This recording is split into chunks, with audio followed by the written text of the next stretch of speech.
Akademiks, and check it out now. Oh, happy day. Now, listen, man, I'm so goddamn ecstatic. I am so jubilant. I am so extremely happy that I'm not covering the Trippie Redd and Tekashi beef no fucking more, okay? Well, I got one more story, but still.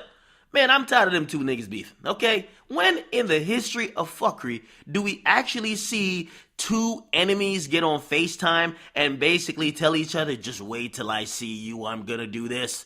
Think about their beef in that terms. They're FaceTiming to tell each other what they're gonna do when they see each other. Anyway, we get to a beef, and by the way, beef is something that's ingrained in hip-hop culture, okay? Some say beef, some say competition. A lot of times it's just competition because it doesn't get physical, and we do like competition because hip-hop is a gladiator sport.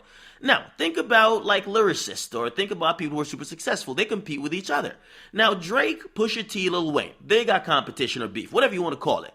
But it pretty much all stemmed from when Pusha T called out Wayne for being in a goddamn slave contract where he was signing one nigga, signing another nigga who signed three niggas, and the money was all fucked up. Okay? Now, Wayne, of course, said fuck Pusha T and anybody who love him. Okay? We also saw Drake, who signed to Wayne, to say, man, you ain't about to diss my boss like that. He fired back with some bars. Pusha T kind of subliminally dissed him again. And then Drake hit him most recently with a song called Two Birds, One Stone. He got at Cudi on the song, but he did also get at Pusha T when he said, but it's really you though, with all the drug dealer stories that gotta stop though. You made a couple chops, now you think you Chapo? If you ask me though, you ain't lying the trunk with kilos. You bagging weed, watching Pacino with all your niggas like, yo, this what the shit we need to be on. But you never went live. You the middleman in this shit, boy. You was never them guys. I could tell because I look most of you dead in your eyes and you be still trying to tell a story for the rest of your fucking life. Now, that kind of stung.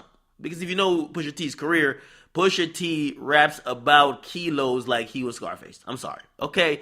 Now, we were waiting on Pusha T to respond to those bars. And it looks like he has on his new album that is coming out, which, by the way, only has 7 tracks, okay? Now, on one of the tracks called Infrared, he kind of gives Drake a light jab, and he also mentions Wayne. The whole track isn't out yet. I heard the track, but I don't have the lyrics here because I don't have the recording of the track. But when it comes out, you guys will be able to see that I'm telling the truth. However, the lines that I could definitely confirm, because there's a snippet floating across the internet, he says, yo, listen, it was written like Nas, but it came from quitting at the mercy of a game where the codes is missing. Clearly, basically alluding to the fact that Drake don't write his shit.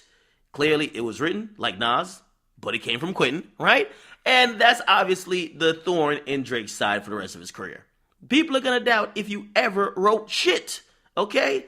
Now, there was more lines, and these are lines we don't have exact quotables for, but he basically said, yo, look, even Ross agreed with me with the Lil Wayne situation because Ross had to go campaign for that nigga to get his freedom, and that's the reason why that nigga can't retire and he's going to be touring forever, and you see how bad he's looking on tour because he doesn't look happy. Okay, so basically, man, Pusha T's kind of clapping back. I thought he could have went in at Drake a little bit harder. However, this is a response, okay, from what I'm hearing, and I'm hearing from people who obviously went to listen session. I got invited, did not go, but I heard it is a very solid album. It's not an album that's focused on Drake or any other rapper, but he did address in those short lines. And apparently there's another line about righting wrongs and doing all that type of stuff, saying you can't right your wrongs when you're not writing at all, okay? So again, Pusha T is kind of clapping back at Drake, and we're going to see how this plays out. Drake is also making an album called Scorpion, and we'll see if Drake has some more response bars to Pusha T. You know, as music fans, as fans of people